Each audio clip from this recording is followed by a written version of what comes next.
When a man starts to wake up, he naturally pulls away from the crowd. You're about to see exactly why. Most miss this profound shift entirely, and it costs them. Stay with me, because what I'm about to reveal will change how you view every connection in your life, especially that last crucial insight. You won't want to miss it. When a man starts to truly awaken, he naturally begins to pull away from the usual crowd. This isn't born of hatred or bitterness towards people, but simply because the conventional ways of connecting no longer make sense to him.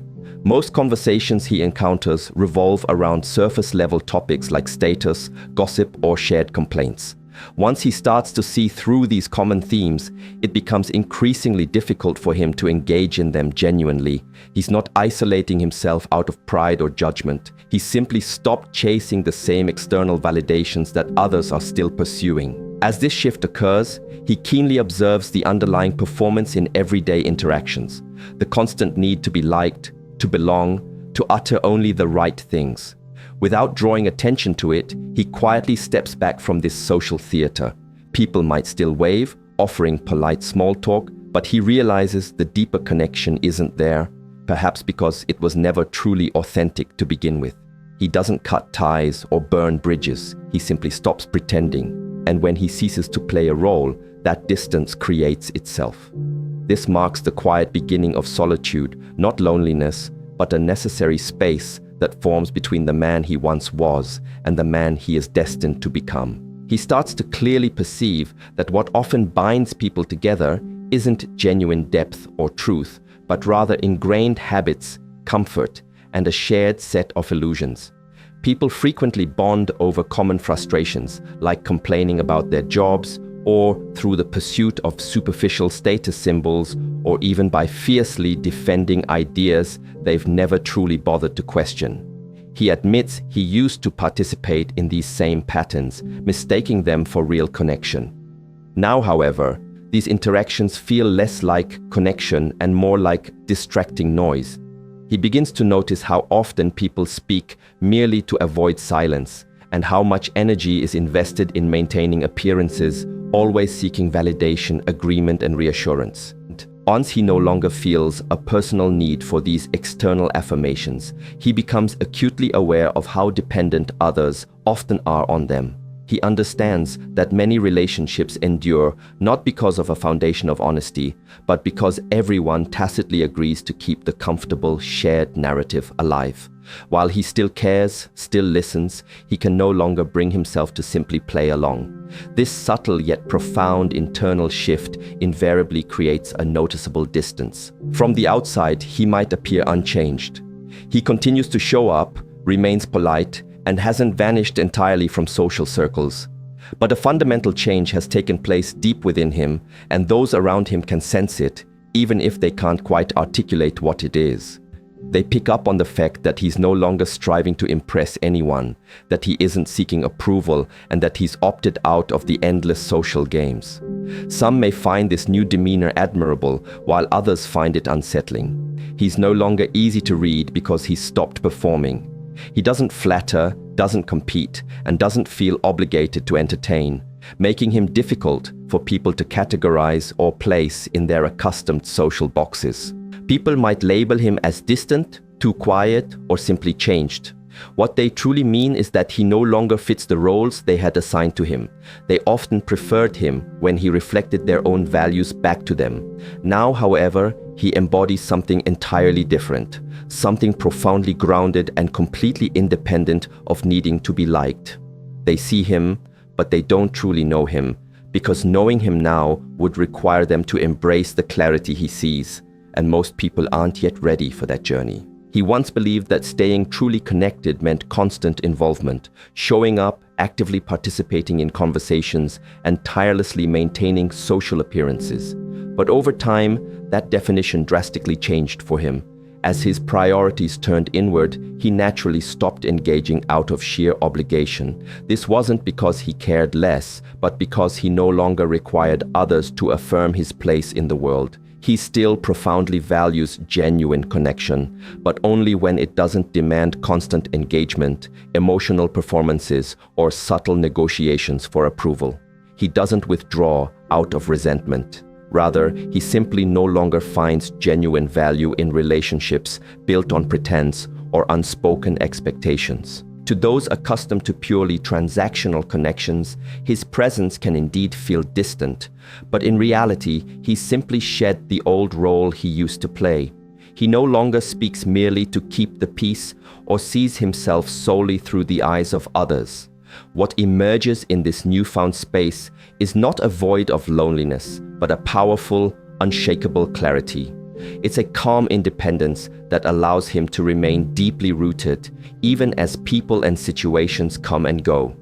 He has become profoundly honest, and from that bedrock of honesty, a much deeper, more authentic freedom begins to take solid shape. From an external perspective, his solitude is frequently misunderstood. To many, being alone often signals a lack of friends, purpose, or belonging. Yet, for a man who has begun to see life with profound clarity, solitude transforms into something entirely different and immensely valuable. He no longer frantically fills his time with endless distractions just to avoid being alone with his thoughts. He no longer seeks out constant company as an escape from discomfort. Instead, he has learned to sit comfortably in silence without any urgent need for it to end. What others might describe as loneliness is often for him just an unfamiliar stillness. They equate the absence of noise with emptiness, but he has realized that much of what fills a typical day, the endless chatter, the ceaseless tasks, and the multitude of duties, is often just noise masquerading as importance. In the quiet embrace of solitude, he finally sees himself without distortion or external pressure. There is no one to impress, no carefully constructed image to maintain. This profound clarity, though initially uncomfortable, swiftly becomes an invaluable source of inner strength.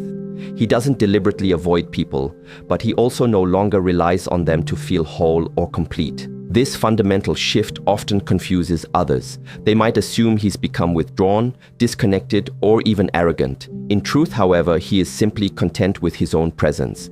He has boldly faced the silence that most people run from and discovered it wasn't silence at all, but profound peace. As he grows more inwardly stable and centered, he naturally becomes less predictable in the eyes of others. This isn't by intention, but a direct result of him no longer participating in the subtle, unspoken exchanges that define most social interactions. He does not mirror emotions to gain approval, nor does he offer false reassurance when it would mean denying the truth he perceives. To those still heavily dependent on external validation, this creates significant discomfort. They might interpret his calm neutrality as arrogance, his thoughtful silence as judgment, or his clear detachment as simple disinterest. In reality, he embodies none of these things. He is simply no longer invested in meticulously managing others' perceptions of him.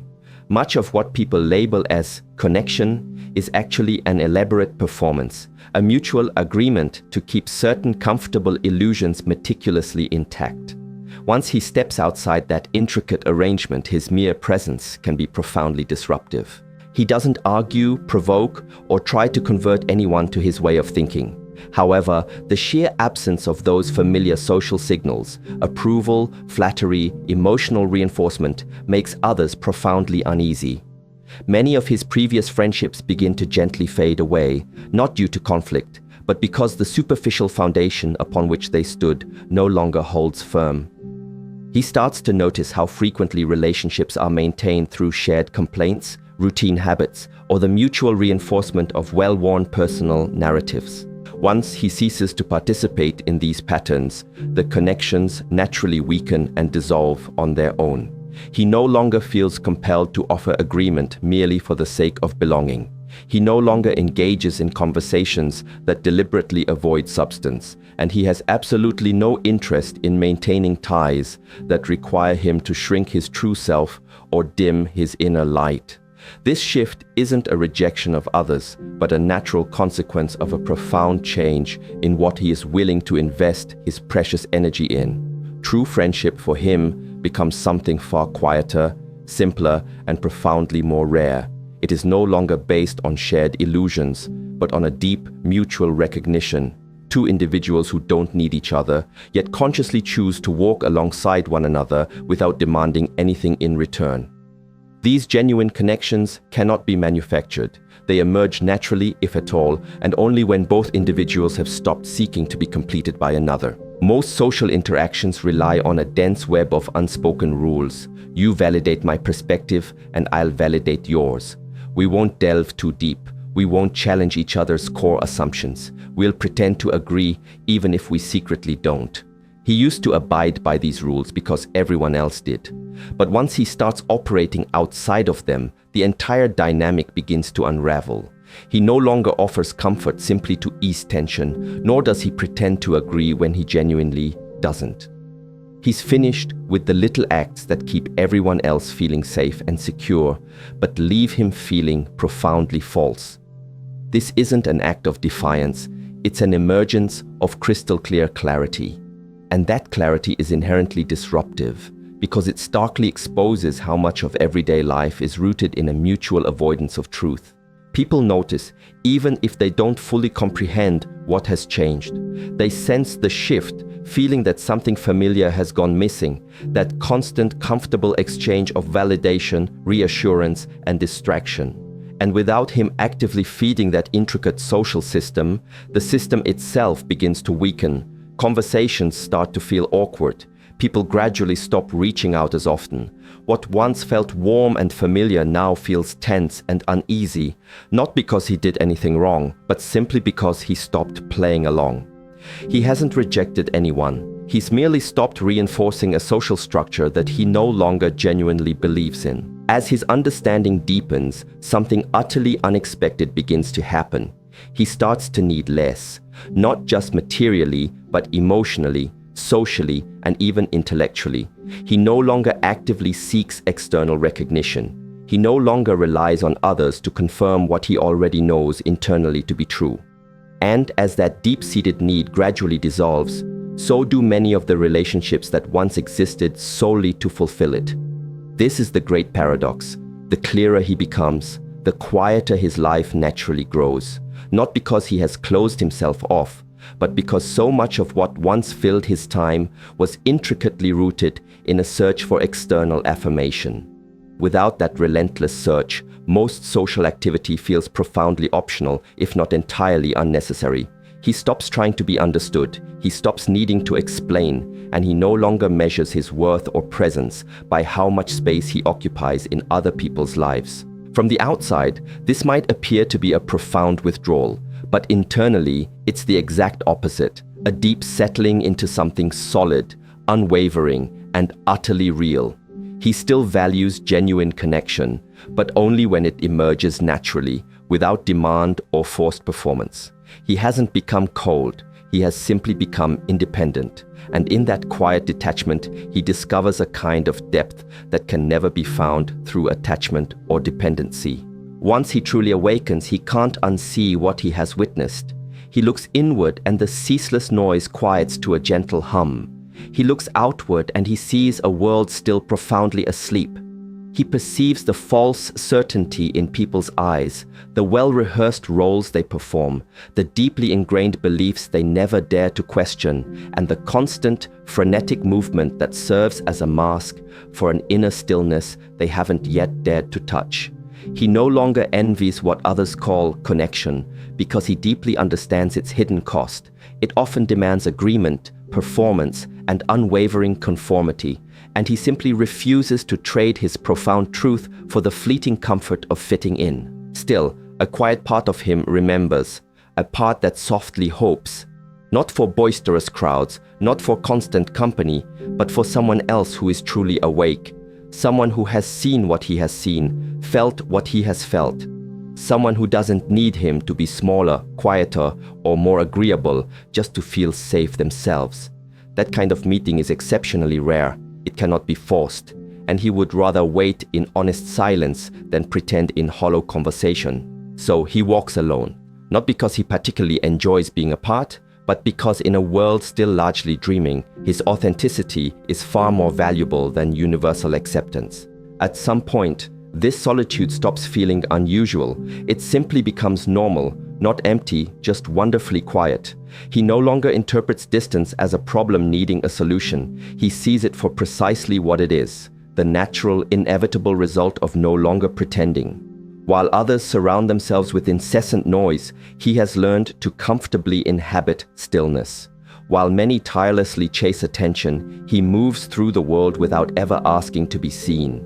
People often assume he must feel lonely, as if any company, no matter how shallow, is always preferable to walking alone. But they fundamentally confuse true isolation with a powerful conscious absence. He is not absent, he is simply no longer performing. He has come to deeply prefer the honest space that genuine truth creates over the fleeting closeness that illusion tirelessly demands. This is the final, ultimate shift. He doesn't need the world to awaken for him to feel whole. He doesn't need external agreement to feel profoundly clear. And he doesn't need outside validation to know precisely who he truly is. He walks alone, yes, but not as an outsider. He walks as a man deeply at peace with the powerful, unyielding cost of his truth.